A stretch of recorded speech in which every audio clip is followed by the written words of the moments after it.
Salmos 16 y 17.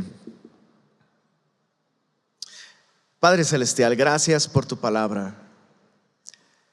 Gracias porque a través de ella, verdaderamente, Señor, nos has dado todo tu consejo, Señor. Toda ella es inspirada por ti, toda ella es útil y además toda ella es hermosa, Señor. Gracias por este libro maravilloso de los Salmos en el que nos podemos ver reflejados, Señor. Gracias por estas bellas canciones, por estas hermosas oraciones que tú inspiraste y dejaste registradas para nuestro provecho. Y pedimos que esta mañana tú nos hables. No solo queremos aprender la verdad de tu palabra, queremos que intervengas en nuestra vida, Señor. Queremos que esta mañana, en estos próximos minutos, tu Espíritu obre en nosotros, Señor, y que tu palabra traiga vida y tu palabra nos afecte. Nos ponemos delante de ti, Señor, y nos sometemos a la autoridad de tu palabra y te damos gracias por ella. En el nombre de Jesús, amén, amén. Salmos 16 y 17. En particular este Salmo 16 es un salmo muy interesante. Comienza ahí en nuestras Biblias con un título. Antes del primer versículo, ahí en el Salmo 16 dice Mictam de David. ¿Sí lo puedes ubicar ahí en tu Biblia? Mictam de David. ¿Qué significa este término Mictam? Es un término interesante. En este Salmo 16 es la primera vez que aparece en todos los salmos. Hay otros salmos que tienen este título Mictam. Los salmos 56 al 60 tienen este mismo título. Y hay un común denominador en todos estos salmos que nos dan una idea como qué significa Mictam. Y si me quieres acompañar ahí al Salmo 56, vamos a revisar brevemente estos títulos de estos salmos. En el Salmo 56 vemos en el encabezado también Mictam de David, cuando los filisteos le prendieron en Gat. En el Salmo 57 vemos una vez más Mictam de David, cuando huyó de delante de Saúl en la cueva. Salmo 58 igual. Salmo 59 vemos en el título Mictam de David, cuando Saúl ordenó que vigilaran la casa de David. ¿Para qué? Para matarlo. Entonces todas estas tienen, esas canciones, estos salmos tienen un común denominador. Fueron escritos en momentos de peligro.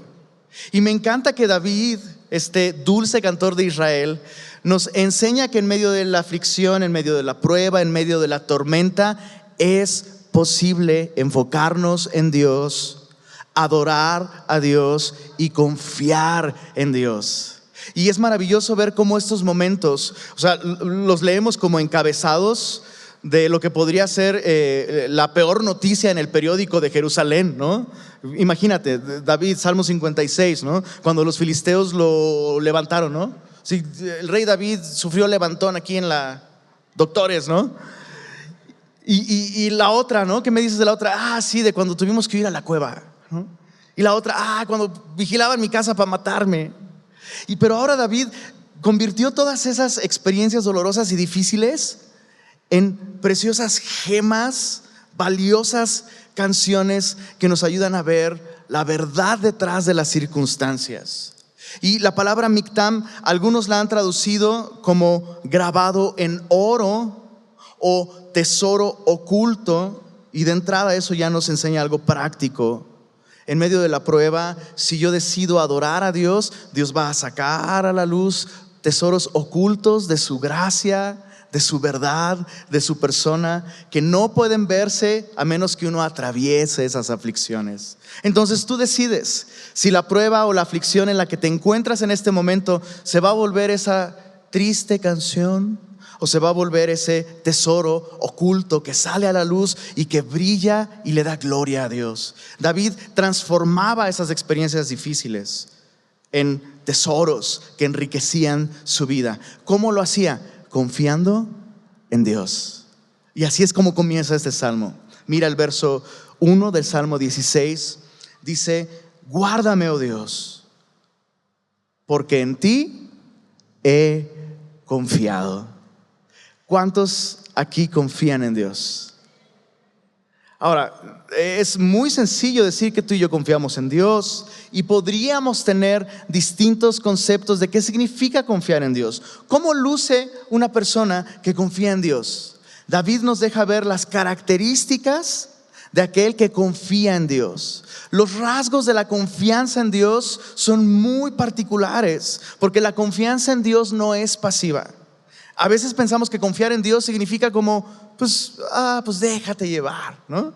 Y en algunos sentidos sí, pero la confianza en Dios es activa y se hace ver de distintas maneras. David ejercitó su confianza en Dios en 5 maneras distintas que vemos en este salmo. Y la primera es sumisión. Dice ahí en el verso 2: oh alma mía, dijiste a Jehová, tú eres mi Señor, no hay para mí bien fuera de ti. La primera consecuencia práctica de haber confiado en Dios es que nos sometemos al señorío de Cristo. Yo no puedo decir que confío en Dios si no me someto al señorío de Jesucristo. Debo reconocer en mi vida el derecho que Dios tiene de gobernarla, el derecho que Dios tiene sobre todo lo que yo tengo y todo lo que yo soy. Y si reconozco a Jesús como mi Señor, encontraré el bien que mi alma desea. Me gusta esta relación que vemos aquí entre dije con mi alma, tú eres mi Señor, y descubrí que no hay para mí bien fuera de ti. Yo sé que aún como cristianos, si luchamos con algo, es con vivir realmente como si Jesús fuera nuestro Señor. ¿A alguien le cuesta trabajo de pronto vivir respondiendo al señorío de Cristo? Es la verdad, nos cuesta trabajo. Es una doctrina, es una verdad con la que tú y yo luchamos. Pero escucha esto: reconocer el señorío de Cristo en nuestra vida es lo que nos lleva a experimentar el mayor bien. El mundo no quiere un Señor, la carne no quiere un Señor sobre sí mismo. Pero nosotros hemos descubierto que el mayor bien se encuentra precisamente en reconocer a Jesús como Señor. Hay 2 maneras en las que descubrimos este bien. Romanos capítulo 10 nos dice esto: que si confesamos con nuestra boca que Jesús es el Señor y creemos en nuestro corazón que Dios le levantó de los muertos, seremos salvos. Entonces imagínate, por eso es que David no dice tú eres el mayor bien en mi vida. No, David dice tú eres mi Señor y para mí no existe bien fuera de ti. Pues claro, confesar el señorío de Cristo en nuestra vida es lo que literalmente nos salva. Ese es el mayor bien del hombre: doblegarse, rendirse ante el señorío de Cristo. Meditando en este asunto del señorío y cómo no nos gusta tener un dueño o tener un señor, estaba haciendo mi devocional el otro día en tercera de Toy Story, capítulo 8, versículo 3. No es cierto. Estaba viendo la película 3 de Toy Story. Es que tengo niñas chiquitas en casa. ¿Cómo te lo explico? ¿Alguien ha visto esa película, Toy Story 3? ¿Sí? Levanta la mano. Los que no la han visto tienen tarea que hacer esta tarde. Es increíble cómo esta película de pronto trata este tema de cómo no nos gusta tener un dueño. Llega Woody con todos sus amigos a esta guardería, ¿sí se acuerdan? No se la quiero spoilear a nadie, pero pues ahora sí que ese es el ejemplo que tengo que poner. Pero Woody llega a la guardería esta con todos sus amigos juguetes y sale Lotso. ¿Se acuerdan del Lotso? Que hasta Buzz Lightyear dice, ay, qué oso tan tierno. Y el otro dice, hasta huele a frutas. Y parece que es una lindura de oso. Pero escucha su discurso. Este Lotso les dice a los demás: sin dueño no hay dolor. Sin dueños no hay dolor. Y parece lógico. Oye, no le respondas a nadie, no le rindas cuentas a nadie. Vive para ti mismo y allí vas a encontrar la felicidad. Y tenemos por otro lado a Woody que dice, no, yo tengo en mi bota una marca que dice quién es mi dueño. Pues ya me voy a poner a llorar. Porque si has visto la película, entiendes todas las implicaciones de eso. Es más, ¿recuerdas? Ya me estoy clavando con, te digo, la teología de Toy Story, bro. La primera, segunda y tercera carta, ¿verdad? Estos devocionales ahí, Dios te va a hablar. ¿Recuerdas cuando Woody y Buzz Lightyear se conocen? Sí. Y Buzz Lightyear está en este trip de, oh, soy guardián espacial, vengo de la galaxia, no sé qué. ¿Te acuerdas? Él se cree el protagonista de su propia película. Y Woody, desesperado, le dice, solamente eres un juguete, ¿no? Es todo lo que eres. Y suena como que, hey, me estás degradando. No soy un juguete, soy un guardián espacial.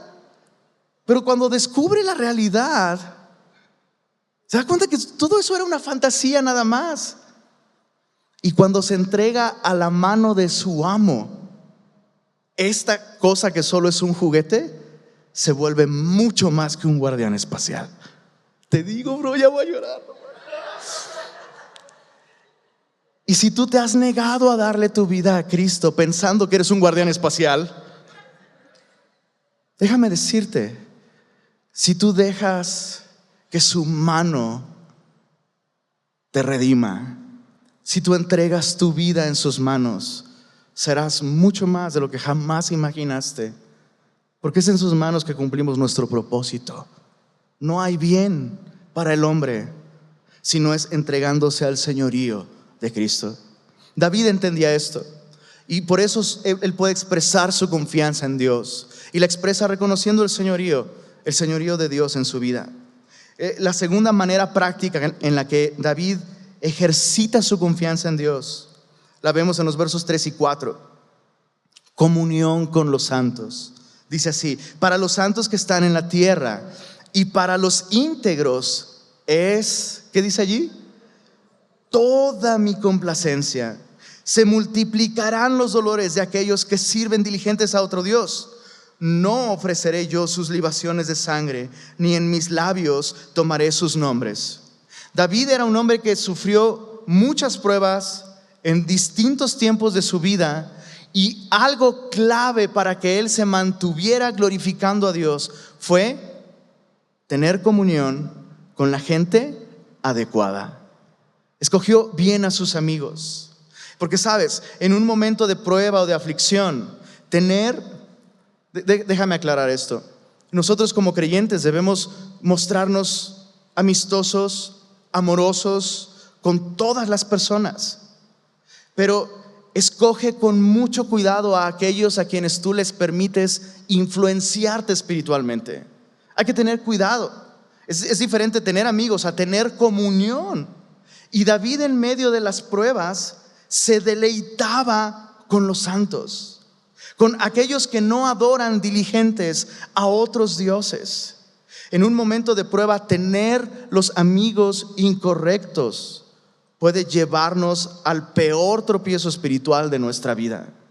En Semilla Monterrey estamos estudiando los miércoles el libro de Job, y algo que nos sorprendió la semana pasada, todos han visto la película de Job también, ¿verdad? Así como Toy Story, la de Job, ¿no?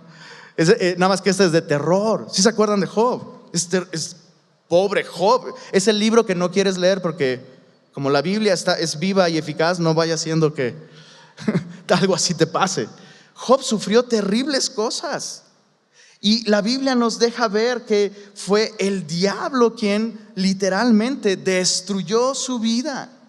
Y algo que meditábamos esta semana es cómo ni la ruina financiera, ni la enfermedad, ni la pérdida de sus 10 hijos desenfocó a Job de adorar a Dios. Nada de esto, ni el mismísimo diablo con todos sus tormentos desenfocó a Job para que dejara de adorar a Dios. Sus amigos sí. Sus amigos lo desenfocaron.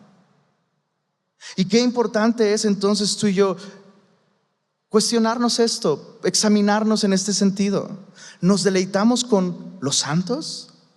¿Lo que tú y yo tenemos con la iglesia es verdaderamente comunión? Es un resultado inevitable de estar bien con Dios. Primera de Juan nos dice lo siguiente. Primera de Juan, en su capítulo 1, Solo apúntalo, lo puedes ver en la pantalla. Primera de Juan, capítulo 1.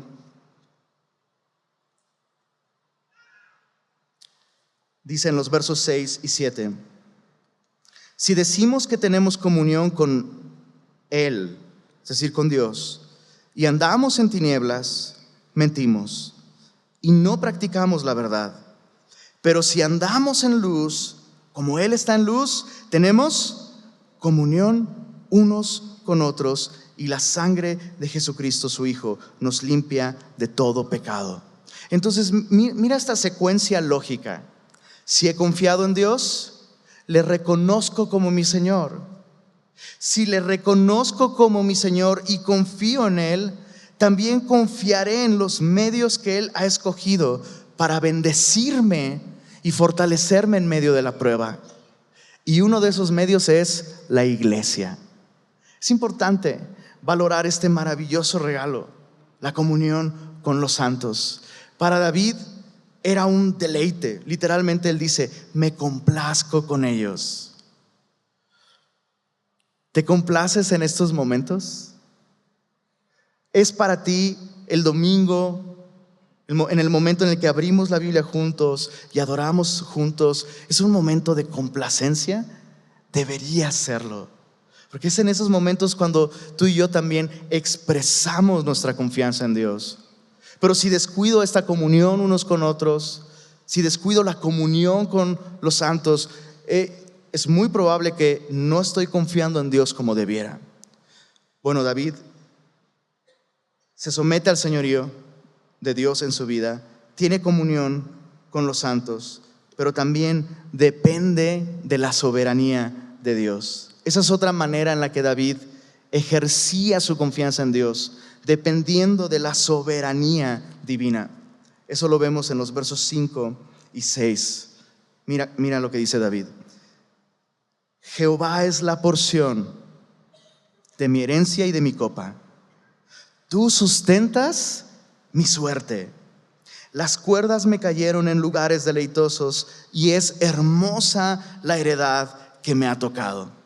Los salmos sin duda siempre ocupan lenguaje poético y muchas figuras y recursos literarios a veces un poco complicados. Pero hay algo que me llama la atención en estos versículos que acabamos de leer, especialmente al final del verso 5. Ubicas ahí una palabra que como que nos saca un poquito de onda. Dice: Jehová es la porción de mi herencia. Eso se entiende, ¿no?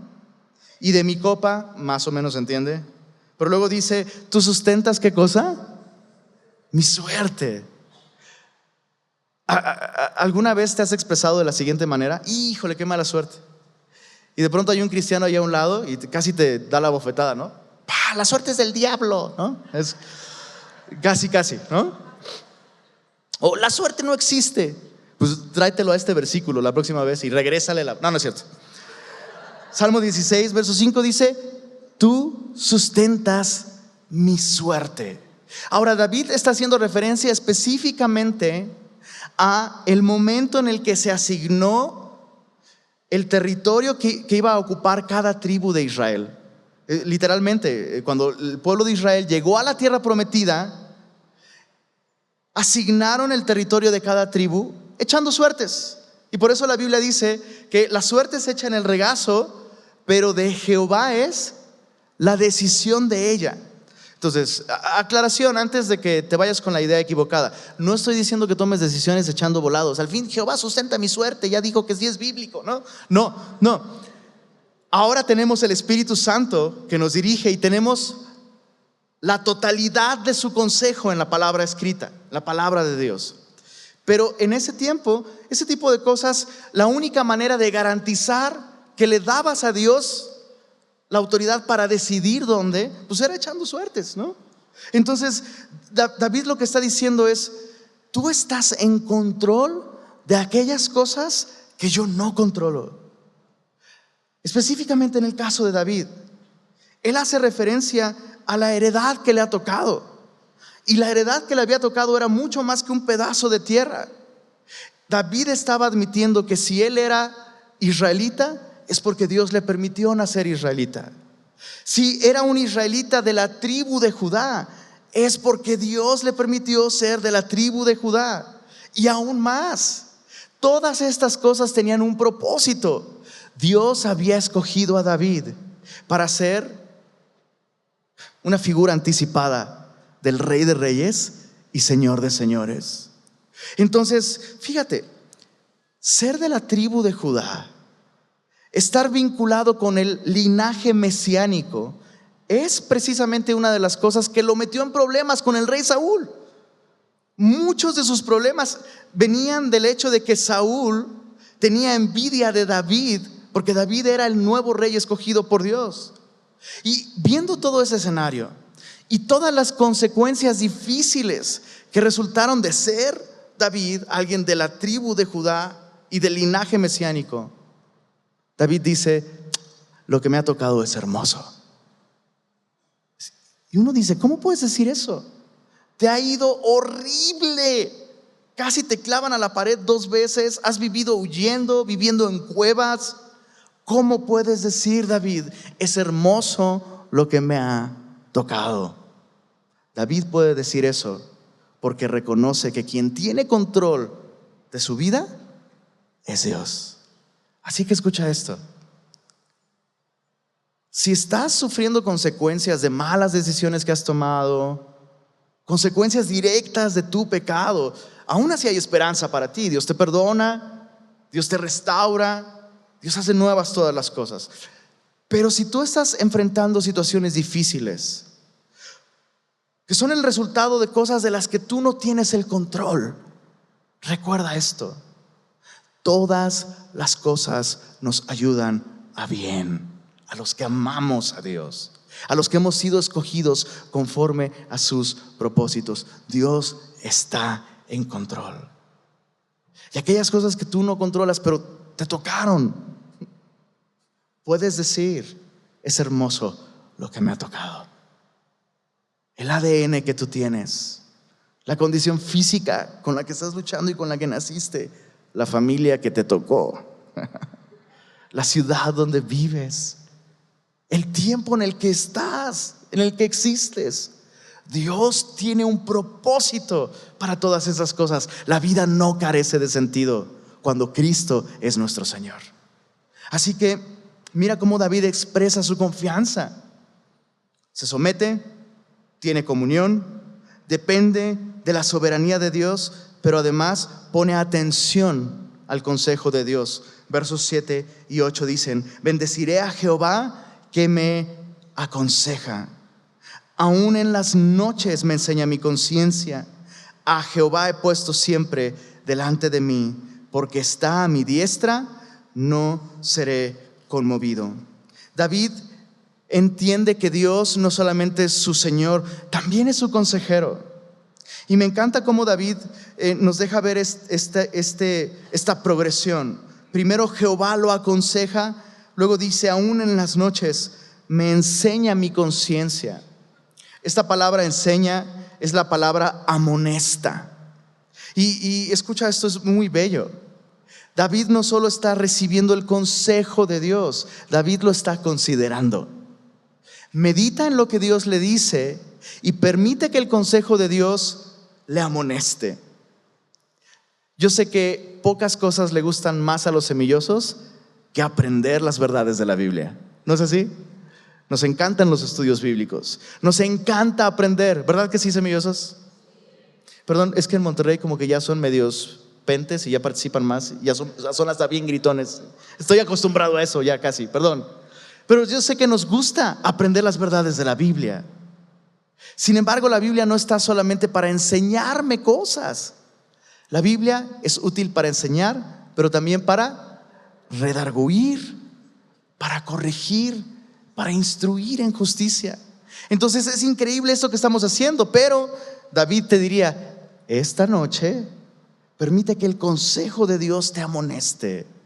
Antes de dormirte, revisa tus notas o medita en lo que Dios te dijo este día y permite que el Señor te amoneste. ¿Y qué debes hacer? Si tu conciencia te reprende, debes de poner al Señor delante de ti.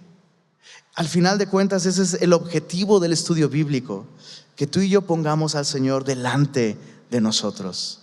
Si tú y yo simplemente estamos siguiéndole. Siguiente manera en la que David expresa su confianza en Dios: esperanza. Dice en los versos 9 en adelante: se alegró por tanto mi corazón y se gozó mi alma. Mi carne también reposará confiadamente, porque no dejarás mi alma en el Seol, ni permitirás que tu santo vea corrupción. Me mostrarás la senda de la vida. En tu presencia hay plenitud de gozo. Leámoslo todos juntos. Dice: delicias a tu diestra para siempre. Entonces, fíjate, David probablemente está en alguna situación difícil, pero después de ejercitar su confianza en Dios, llega al punto de decir: se alegró por tanto mi corazón. En medio de la prueba, David encuentra tanto por lo cual estar alegre y gozarse. Y nos explica aquí que la razón de su gozo es que él tiene una esperanza certera que está aguardando en el futuro para él. Y aún si esta situación en la que él está trajera la peor consecuencia, aún eso sería bueno. Pensemos por un momento: ¿qué es lo peor que pudiera pasarnos a cualquiera de nosotros? Sin importar la prueba o la situación en la que tú te encuentres, financiera, relacional, salud. ¿Qué es lo peor que nos podría pasar? No nos gusta decirlo, pero lo peor que nos podría pasar sería morir. Entonces imagínate, yo soy muy crudo, ¿verdad? Sí, un poco. Morir. Pero David, meditando en su situación y poniendo sus ojos en el Señor, dice: bueno, ya todo esto, de por sí un día voy a morir, ¿no? Eso ya lo damos por hecho. Pero si en esta situación yo muero, ¿luego qué? Delicias a la diestra del Señor para siempre. Ya no suena tan mal, ¿no? Y entonces David dice: ¿sabes qué? Tengo tanto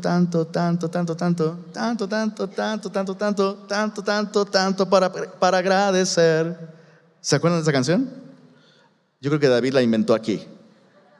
David descubre que tiene tanto para estar contento, porque una casa le espera en el cielo. En palabras de otro poeta, David te diría en este momento: no podría estar mejor. Qué importante es poner nuestros ojos en el Señor y recordar que la confianza en Dios no es pasiva, nos lleva a actuar de esta manera. Salmo 17 es diferente al Salmo 16, en que el peligro o la prueba ahora es inminente. David ahora se encuentra en una situación de auténtico peligro. Esta podría ser su última canción en lo que a él respecta.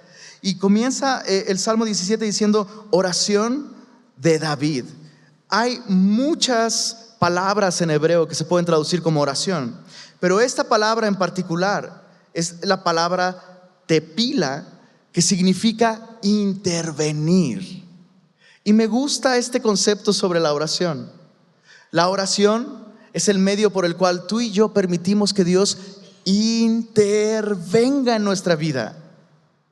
Alguien dijo por ahí que una vida sin oración es una vida sin Dios. Y tiene sentido, porque orar es la manera en la que tú y yo permitimos que Dios intervenga. David hace 3 peticiones en este Salmo 17. David pide vindicación, versos 1 al 5. Pide protección, versos 6 al 12. Y finalmente pide que Dios se levante en esta situación que él está viviendo. Leamos los versos 1 al 5. Oye, oh Jehová, una causa justa.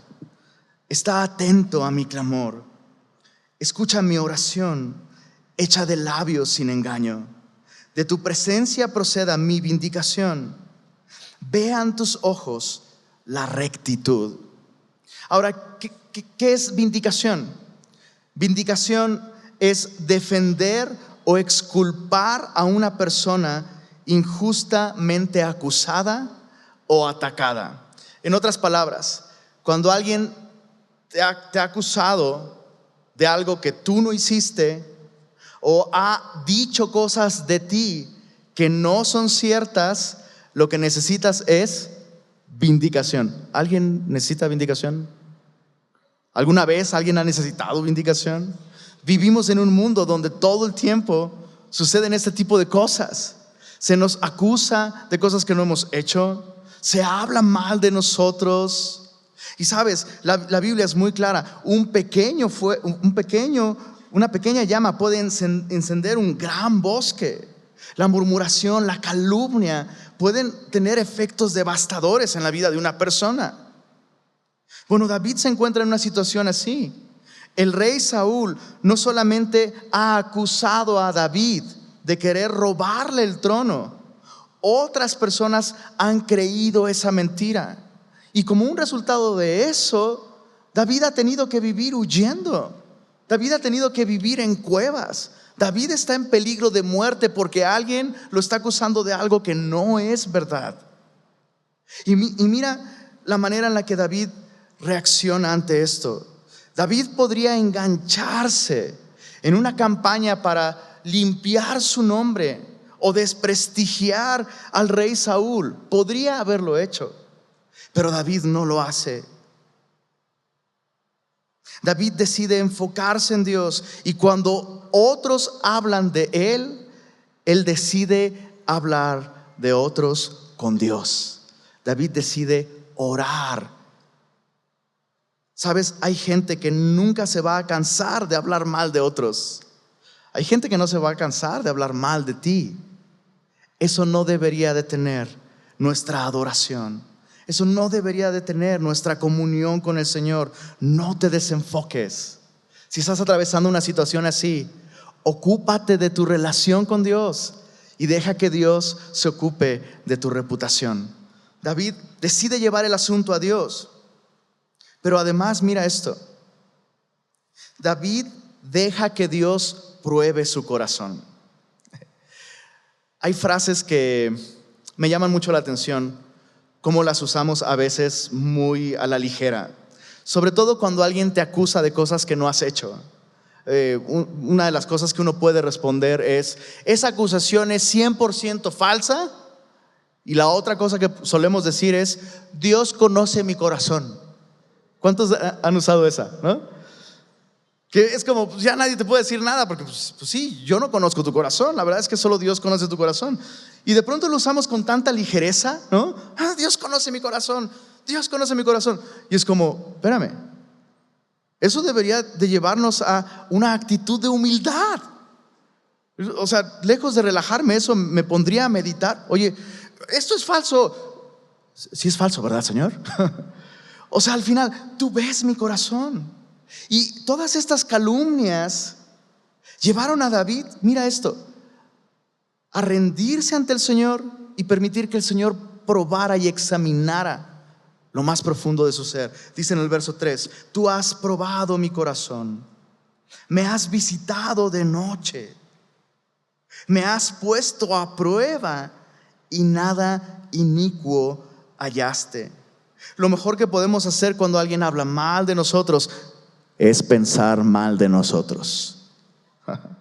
Lo mejor que podemos hacer cuando hablan mal de nosotros es pensar mal de nosotros. Allí sí aplica la de piensa mal y acertarás. Es que tú me tienes envidia. No, eso no es cierto. Señor, espérame, ¿no será? En una de esas, ¿no será que hay algo ahí en mi corazón que tú quieres mostrarme? En el caso de David, Dios probó su corazón y Dios no encontró nada inicuo. Mira el chequeo de Dios. Probó su corazón primero, luego dice: he resuelto que mi boca no haga transgresión.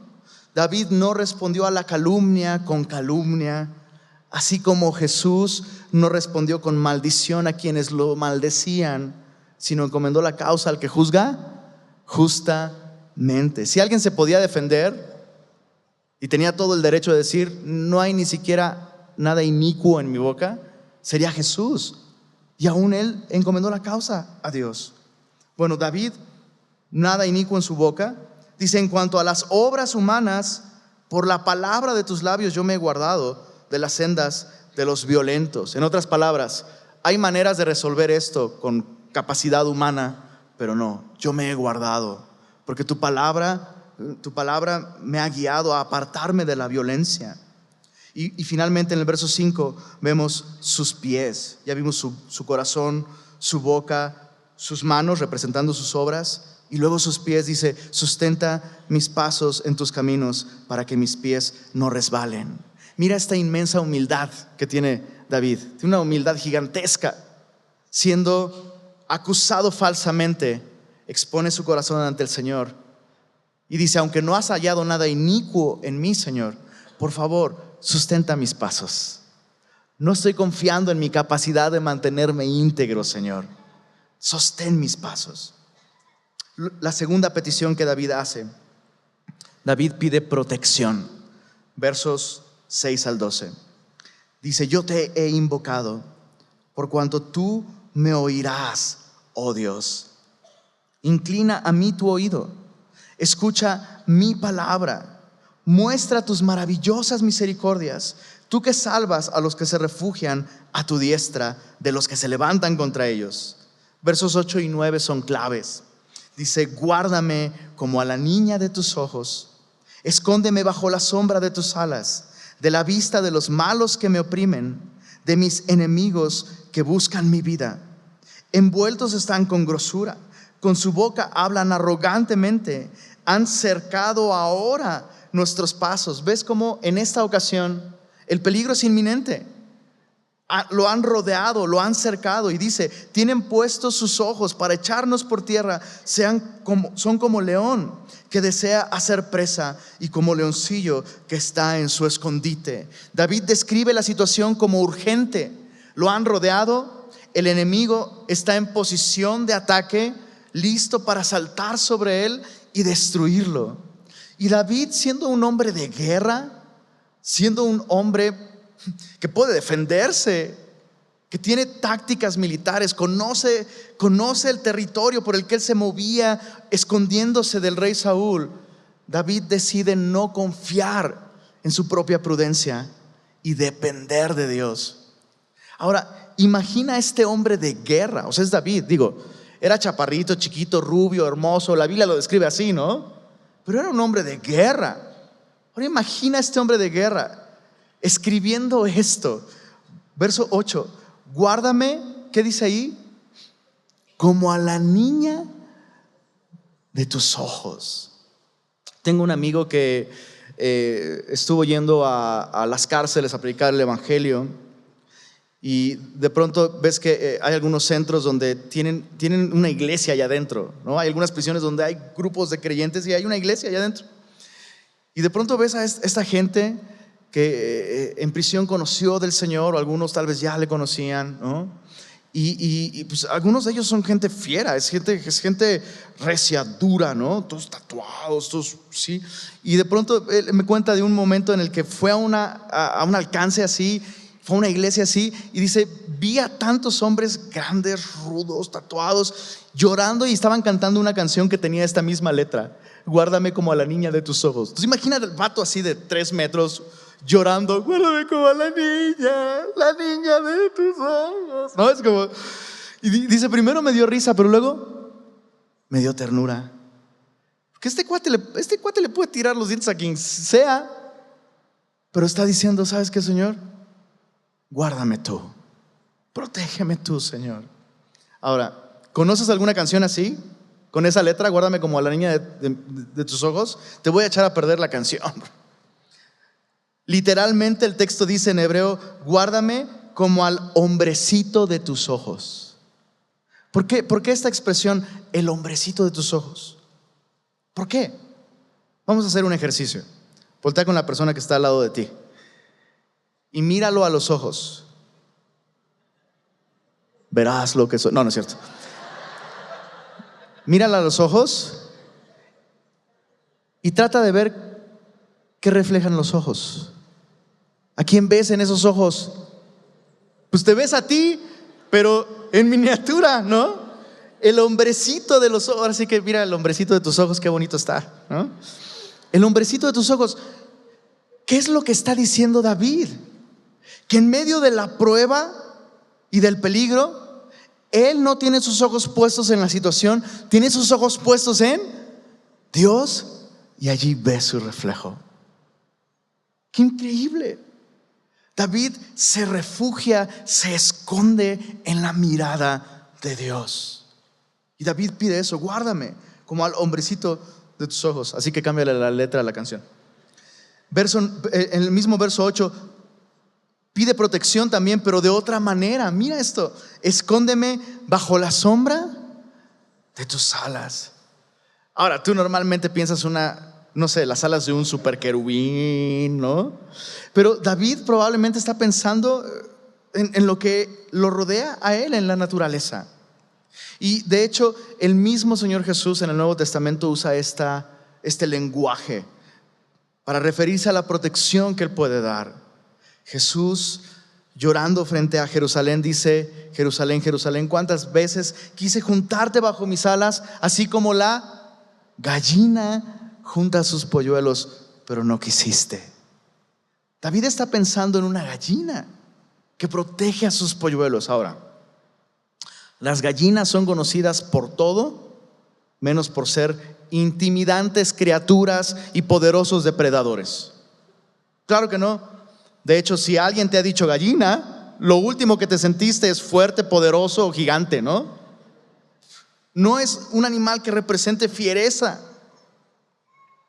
Y sin embargo, aunque la gallina no tiene poderosas garras, fuertes mandíbulas o apariencia intimidante, cuando el peligro ataca a sus pollitos, la gallina los protege bajo sus alas y sabe que aunque no los puede rescatar del peligro, está dispuesta a morir con ellos. Y esto refleja lo que muchas veces Dios hace con nosotros. A veces Dios no nos saca de la situación dolorosa o peligrosa o difícil en la que estamos, pero Él sí nos envuelve con sus alas, no nos abandona. ¿Y sabes qué? Al final de cuentas, el evangelio es justamente eso: Dios muriendo con nosotros y muriendo por nosotros. Es algo que no deja de asombrarme, que Dios se hizo hombre, vivió nuestra vida, murió nuestra muerte, sufrió nuestros dolores. Pero su muerte no solamente es una alianza con nuestro dolor, su muerte nos da esperanza de vida eterna. Entonces, mira cómo David, después de orar de esta manera ante el peligro inminente, su última petición es: levántate, Señor. Versos 13 al 15 dice así: levántate, oh Jehová, sal a su encuentro, póstrales, libra mi alma de los malos con tu espada, de los hombres con tu mano, oh Jehová, de los hombres mundanos cuya porción la tienen en esta vida y cuyo vientre está lleno de tu tesoro. Sacian a sus hijos y aún sobra para sus pequeñuelos. En cuanto a mí, veré tu rostro en justicia, leámoslo en voz alta: estaré satisfecho cuando despierte a tu semejanza. Algo impresionante sucedió mientras David oraba y hacía sus peticiones a Dios. David se dio cuenta de algo: esta situación realmente no es una situación entre mis enemigos y yo. Realmente no es un asunto entre aquel que está hablando mal de mí y yo. Es un asunto entre ellos y Dios. Sí, hablaron mal de mí, pero ¿yo qué? ¿No? Sí, me hicieron mal, me hirieron. Dios ya sanó mis heridas, pero ellos están en problemas, porque Dios es vengador de lo malo.